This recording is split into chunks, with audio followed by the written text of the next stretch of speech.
Hey, good morning, good afternoon, good evening, or good night, wherever you are in the world today. Thank you for joining me.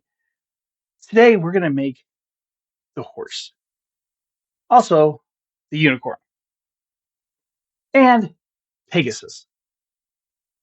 Horse, unicorn, and Pegasus? Oh no! Oh my! Here we go. So, first thing we're going to need is let's start off with some weight balloons. And the first part is the head. Now, this is one I got to admit, it took me a long time to figure out a good horse head. And I had a customer who she loved horses, and every time I saw her, she asked me to make her a balloon horse.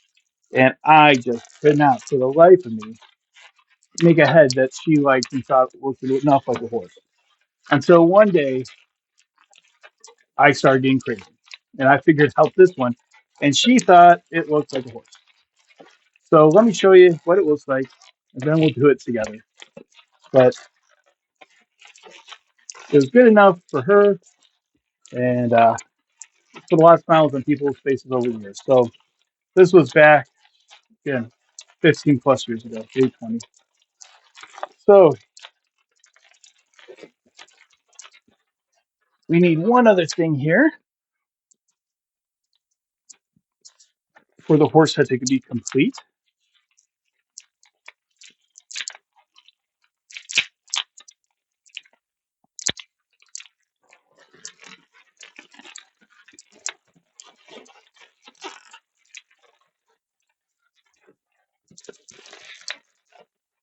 And now when we build the body, we can add the mane. If we wanted, we could close in the eyes a little bit with some eyebrows. But that is our horse head. And it also will be our unicorn head and our Pegasus head. So now let's make the body. Now you can make a body a lot of different ways. You can do a modified dog body, make it pretty much a stick figure. That's fine. You can make it more beefy. I'll show you how I make mine. It's kind of a fancier one, but especially since we're going to unicorn and then to Pegasus, it will work out well. So we're going to do kind of a modified roll through here. So we're going to take two bubbles, same size. We're now going to match it up for a third one. With this one here, we're going to do a little bit something different. We're going to roll it through, lock it into place. Then we're going to go down a little bit, add a space bubble, so about 2-finger bubble, twist, and then we're going to do the same down at the other end. And this is where our feet are going to be connected to, and our neck. So we're going to take,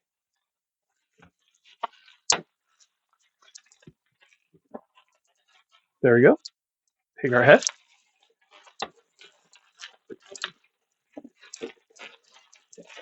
and you can put that extra piece right in the middle there. It kind of will space out everything. Okay, now let's add the feet. A little full twist, followed by an ear twist. With a knee, upper leg, and a small ear twist. And that's going to be connected right where we left that gap.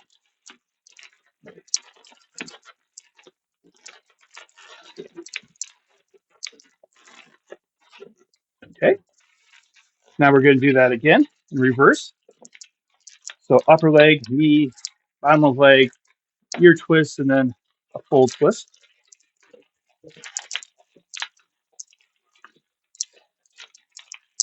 And I'm going to take this extra piece of balloon. I'm going to rip that off. I'm going to make it just a little bigger. And we're going to just put a little ear twist at the bottom. And that's going to be his tail. We're just going to twist that right in the back of everything.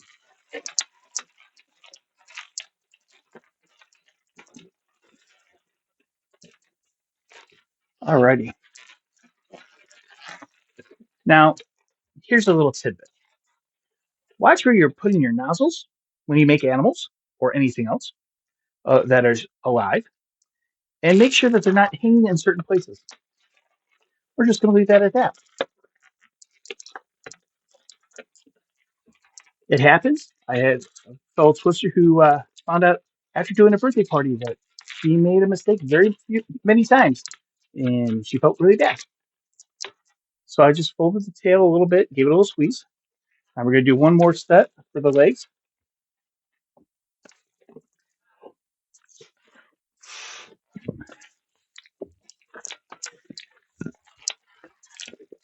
And I'm going to do the feet just like I did front. Trying to keep the exact same proportions as I did. Again, the nice thing about animals is what you do on one side, you usually do on the other. I know there's a fancy term for it, and I can't remember it right now. So look at you. You don't need to hear fancy terms. All right. And just like that, our horse on its own is done. Now, if you want to add a rider, very easy to do. Just put a little balloon couture person on it, hold in the mane. Well, let's add some reins.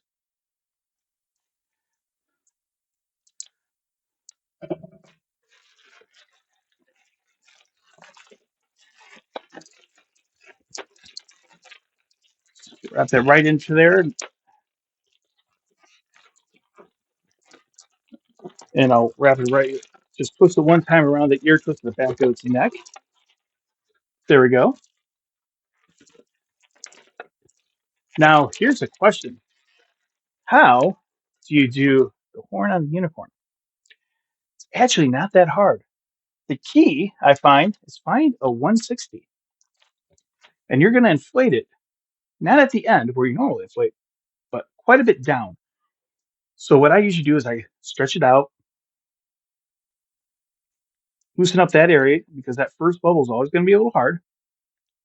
Let's see if I can get it.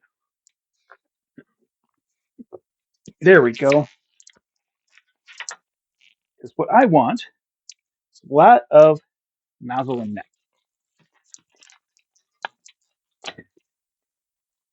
Now, there's a lot of ways of doing it. I just like the way this one looks. Some people, twist them together and you can get a nice tight spiral. But someone showed me this one and I love it. So what you're going to do is you're going to hold the end of your balloon, the neck area, and you're going to slowly twist the inflated part, trying to keep it nice and consistent. And you're pulling that balloon pretty tight so it gives that good indent. And there, that will be long enough, I think, for our unicorn. So what I'm going to do is I'm going to tie it off, and to even make it more secure, I'm going to do an ear twist to lock it in place. And I'm going to do one more. So when I stuff it into the top of the horse's head, it'll make it harder to pull out.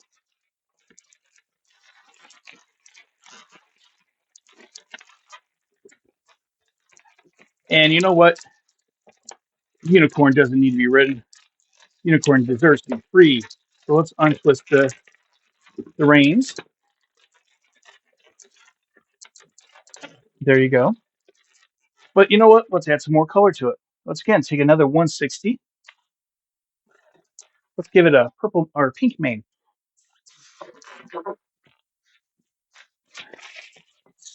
And what we're going to do, we're going to start off at one of those ears. And I'm going to twist 3 bubbles.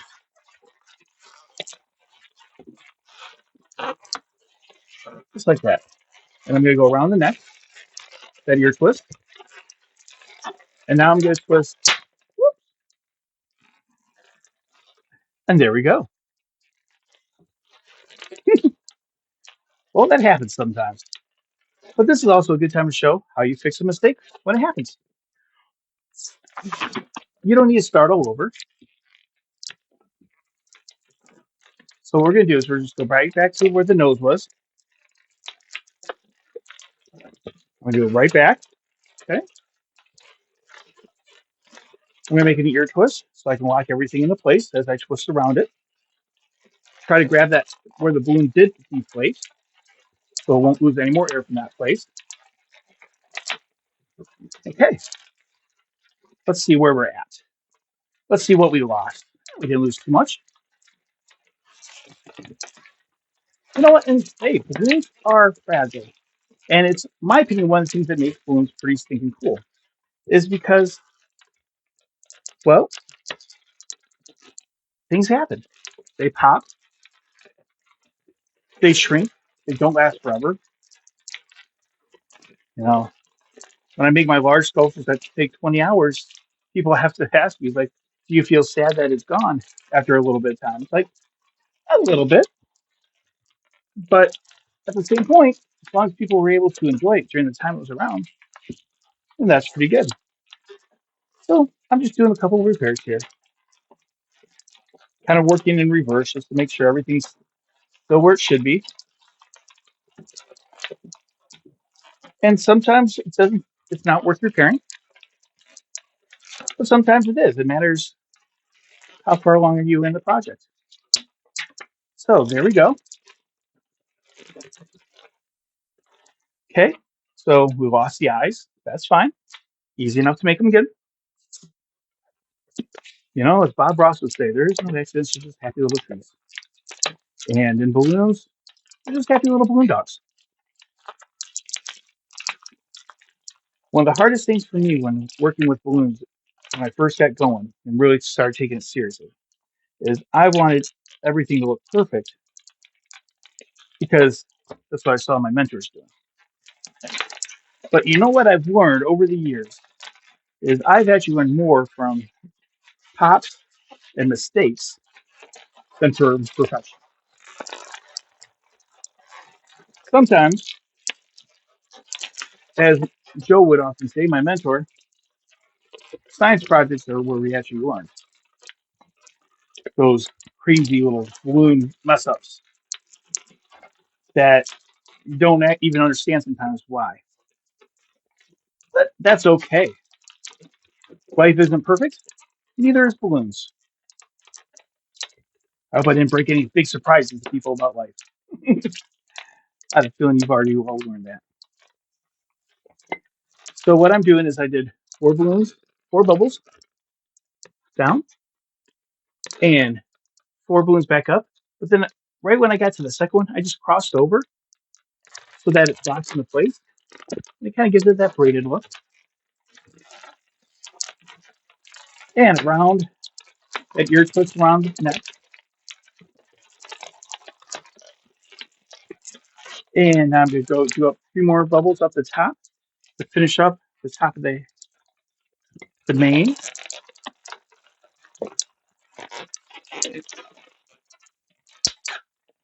Rip that balloon off. And there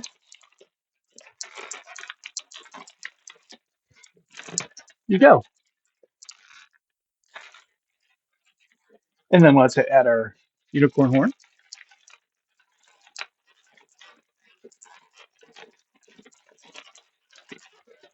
And there you go. But B-Tick, you said you're going to show us Pegasus also. Very true, you are. So there's a couple different ways to do wings. This is the easy step. Blow up 1 balloon as much as you can. It's okay. Just as long as it doesn't break and you can tie it, we're going to be okay.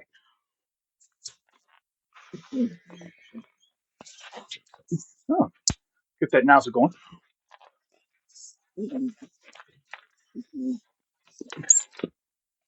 Now, one of my favorite balloon techniques is called the back massage. The back massage, yep, I've never seen it in a book, but I love this one. Because let's say you have a balloon and you need to stretch it out. Well, let's just do a comparison here. So we have that one.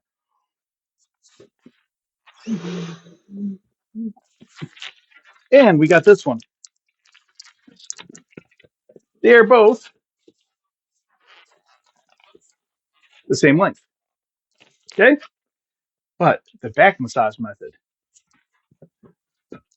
Put it around your back, grab it, and give yourself a nice back massage. Sometimes I'll even try to get people to request things with wings, like dragons and stuff. At the end of the day, because now they're not the same length. Pretty cool, right? So what we're gonna do is tie those two ends together.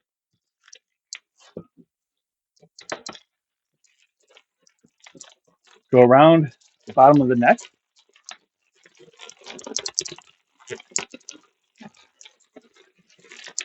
twist it,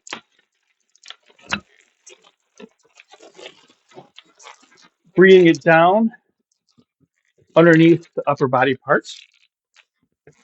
Find that middle, bring it back,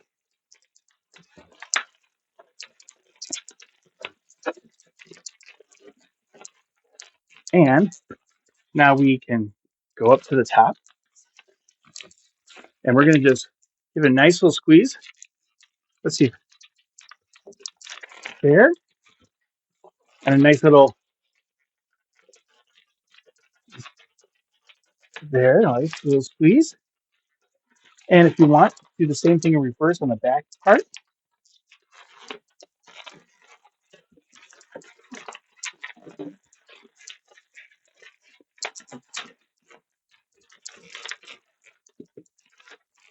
And there you go. Now you have Pegasus. And if you want, you can just move things around a little bit here to lift up that neck.